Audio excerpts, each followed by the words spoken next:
দক্ষিণ দিনাজপুর জেলার তপন এলাকায় বন্যার ভ্রুকুটি।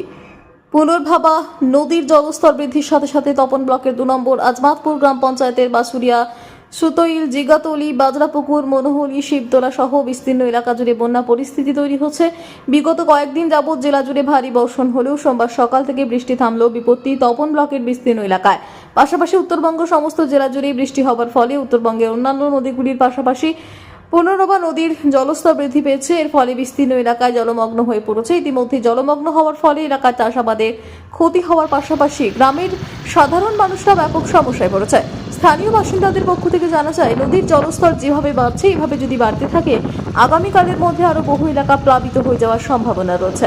স্থানীয় বাসিন্দাদের অভিযোগ, এলাকা জলমগ্ন হওয়ার পরেও স্থানীয় পঞ্চায়েত কিংবা কোনো মেম্বারই আমাদের খোঁজ নিতে আসেননি।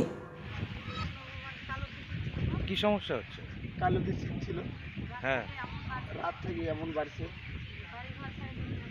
বাড়ি ঘর সাইডে চলে যেতে আছে, গরু ছাগল উঁচু জায়গা পার করে দিয়েছে। যে হারে বাড়ছে এখন,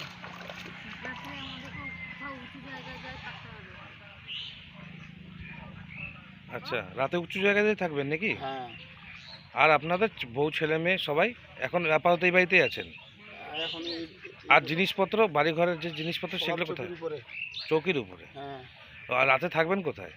দেখি রাস্তায় খোলা আকাশের নিচে থাকতে হবে। আচ্ছা, বিছানাপাতি নিয়ে থাকবেন না কিসে থাকবেন? নেই, এইভাবে থাকতে হবে। আপনার নাম? ভোপাল ভুইমারি। এতে ক্ষয়ক্ষতি কি হয়েছে এখনো অবধি? এখন অব্দি ক্ষয়ক্ষতি, এখন পাটের ক্ষতি খালি। পাটের ক্ষতি হয়েছে? ভীষণ ক্ষতি। পাটের কিরকম ক্ষতি হয়েছে? পাটের ক্ষতি ভালোই ক্ষতি হলো, পাট তো কাটতে পারেনি মানুষ, জানে না কিছু। হঠাৎ বন্যা ছিল, পাট আর বিচনের চরম ক্ষতি হলো। বিচনের? বিচন খুব শেষ, কলি বিচন। এটা কোন এলাকায় সব থেকে বেশি ক্ষতি হয়েছে? এটা কলিয়া গোটা বজরাবকুর যাদবপাড়ি যা আছে নদী সংলগ্ন এলাকা। আপনার নাম? আমার নাম মহেন্দ্র বর্মন।